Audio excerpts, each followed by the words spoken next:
اسے رات کو خواب میں نبی کریم کی زیارت نصیب ہوئی اور حضور سید عالم صلی اللہ علیہ وسلم فرمانے لگے تو نے اللہ کا ایک نیک بندہ جیل میں ڈال دیا، ڈر نہیں آتا، وہ تو بے گناہ ہے۔ بادشاہ آدھی رات کو خود اٹھا۔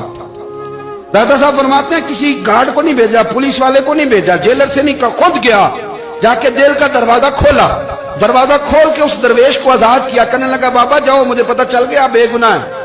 بابا جی سلام کر کے جانے لگے تو بادشاہ پھر آگے آیا، ہاتھ باندھے، ہاتھ چومے، کہنے لگا حضور آپ بڑے نیک ہیں، میرے لیے کوئی حکم ہو تو بتائیے گا، میرے لائق کو خدمت ہو تو بتائیے گا۔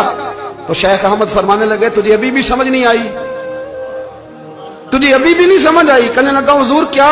کہتے ہیں کہ شیخ احمد نام کے بزرگ تھے، ساری زندگی کسی کو کام نہیں بتایا، ساری زندگی بڑی مشکلات آئیں پر کبھی اپنی ذات پر سوال کا دروازہ نہیں کھولا۔ ایک ایسی مشکل آئی کہ جو حل ہی نہیں ہوتی تھی، کسی نے ان پر کوئی الزام لگا دیا۔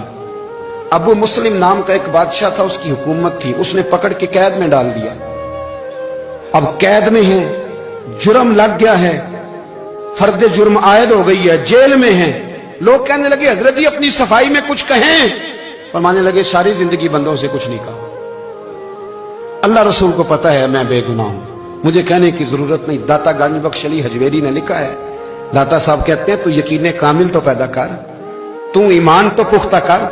داتا صاحب کہتے ہیں وہ ابو مسلم جو بادشاہ تھا وہ نیک آدمی تھا، اسے رات کو خواب میں نبی کریم کی زیارت نصیب ہوئی اور حضور سید عالم صلی اللہ علیہ وسلم فرمانے لگے تو نے اللہ کا ایک نیک بندہ جیل میں ڈال دیا، ڈر نہیں آتا، وہ تو بے گناہ ہے۔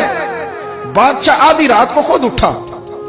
دادا صاحب فرماتے ہیں کسی گارڈ کو نہیں بھیجا، پولیس والے کو نہیں بھیجا، جیلر سے نہیں کہا، خود گیا، جا کے جیل کا دروازہ کھولا، دروازہ کھول کے اس درویش کو آزاد کیا، کہنے لگا بابا جاؤ، مجھے پتہ چل گیا آپ بے گناہ ہیں۔ بابا جی سلام کر کے جانے لگے تو بادشاہ پھر آگے آیا، ہاتھ باندھے، ہاتھ چومے، کہنے لگا حضور آپ بڑے نیک ہیں، میرے لیے کوئی حکم ہو تو بتائیے گا، میرے لائق کو خدمت ہو تو بتائیے گا۔ تو شیخ احمد فرمانے لگے تجھے ابھی بھی سمجھ نہیں آئی، تجھے ابھی بھی نہیں سمجھ آئی؟ کہنے لگا حضور کیا؟ فرمانے لگے جو تہجد کے وقت تجھے اٹھا کے مجھے رہا کرنے بھیج سکتے ہیں وہ میری کوئی ضرورت باقی رہنے دیں گے؟ مجھے کوئی ضرورت پڑے گی کسی اور کو کہنے کی؟ جو تہجد کے وقت تجھے اٹھا کے بھیجتے ہیں کہ جا کھول جا کے دروازہ، وہ ضرورت رکھیں گے میری؟ ضرورت مجھے رہے گی کہ میں تجھے اور کوئی کام؟ ابھی بھی تجھے سمجھ نہیں آئی؟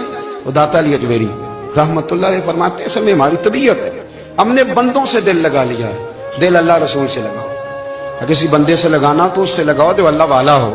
آپ فرماتے ہیں کہ اپنی ساری خواہشات اپنے رب رسول سے، آپ فرماتے ہیں کہ اگر اللہ کے حوالے اپنی خواہشات کر دو گے تو رب تمہیں نہ عام لوگوں سے زیادہ عطا کرے گا۔